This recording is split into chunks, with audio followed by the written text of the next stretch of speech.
week we're talking about launching social ventures. So I wanted to tell you a little bit about my own beginnings as a social entrepreneur. But I have a bit of a confession to make. For most of my life, I had no interest in entrepreneurship. Or more accurately, I had no interest in what I assumed entrepreneurship was all about. For one, I didn't really care about a lot of the things that I thought entrepreneurs should obsess over.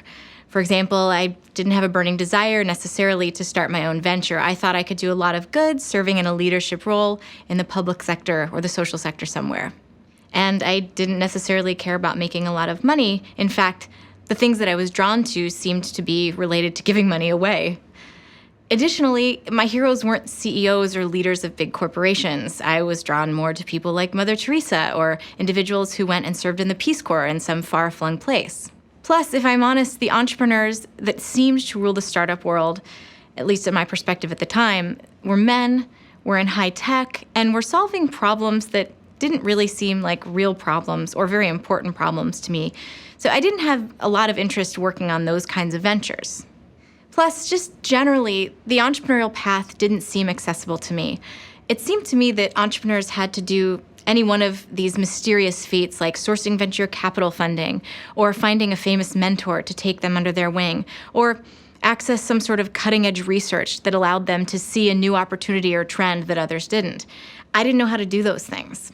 Then after college, I moved to Silicon Valley, one of the most entrepreneurial places on the planet, and I was surrounded by ideas of entrepreneurship that were different than what I had expected them to be. My first job out of undergrad, in fact, was as a temporary administrative assistant at the Stanford Graduate School of Business. Now here, I found myself surrounded by amazing people who were coming through the doors of that institution every day, thinking about how to solve social problems using business skills and business thinking. And my old assumptions about what entrepreneurship must be, about just making money, solving problems that weren't real problems in the world, and that sort of thing, began to fall away. And they were replaced with more hopeful ideas and interpretations of what entrepreneurship could be all about. And for instance, I learned that there were all sorts of different kinds of ventures, just like we discussed in the last session, for-profit, nonprofit, and all sorts of hybrids. I also learned that there were different founders, not just those focused on a financial bottom line.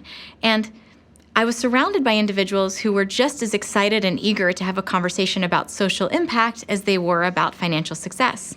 So it was during this time that I really woke up to this idea that maybe entrepreneurship could be a powerful tool for positive change in the world. I wasn't just interested in it anymore. I became intrigued and inspired, and I thought maybe it might have something significant to do with my life.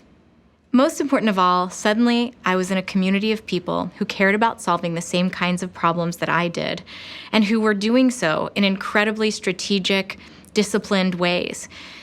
I began to think that maybe I could do the same sorts of things they were doing. And they encouraged me to find my own path, perhaps even leaving the comfort of that institution where I was working and doing something new and different. And so with the advice and the encouragement of a lot of those individuals at the Stanford Graduate School of Business, I ended up leaving that job and moving to East Africa in the spring of 2004. While I was there, I worked for a wonderful nonprofit called Village Enterprise. And my job with them was to interview entrepreneurs who had received just $100 to start or to grow their micro businesses throughout Kenya, Uganda, and Tanzania. So I spent 3.5 months interviewing over 150 of these entrepreneurs, hearing their stories, and learning about the incredible difference this small amount of money had made in their lives. I met seamstresses, farmers, fishermen, basket weavers, goat herders, entrepreneurs of all kinds. And the thing that they had in common was that they were working incredibly hard, using their businesses as tools to lift themselves and their families out of abject poverty. Most of the entrepreneurs I met had built businesses big enough to support their own families. Some had gone beyond this and were able to create jobs for other people around them. And others had such incredible success stories that they had catalyzed growth across their entire village. These entrepreneurs did so much with so little, succeeding even without access to a lot of the resources I thought entrepreneurs absolutely required to be able to thrive. I was so inspired by these stories of entrepreneurship and by the incredible people that I had met that I wanted to share those stories far and wide with my friends and family back home and really with anybody who would listen. We interviewed 7 entrepreneurs in particular, each of whom had received a small grant from Village Enterprise, and each of whom wanted to do more with a small loan. Now, the only problem was they didn't know where to get this loan funding. Perhaps naively, we thought what if we just tell these stories and introduce our friends and family to these amazing entrepreneurs that we met in East Africa? Wouldn't everybody want to help them out, want to empower them to pool their money together and provide $300 or $500 at a time to these individuals who needed a small loan? So we built a very small, basic, rudimentary website, spammed our friends and family and said, hey, here are 7 of our new friends in Uganda. Would you want to lend $25 or more to their small loan needs? Almost overnight, the money came in, and that was the beginning of what became Kiva.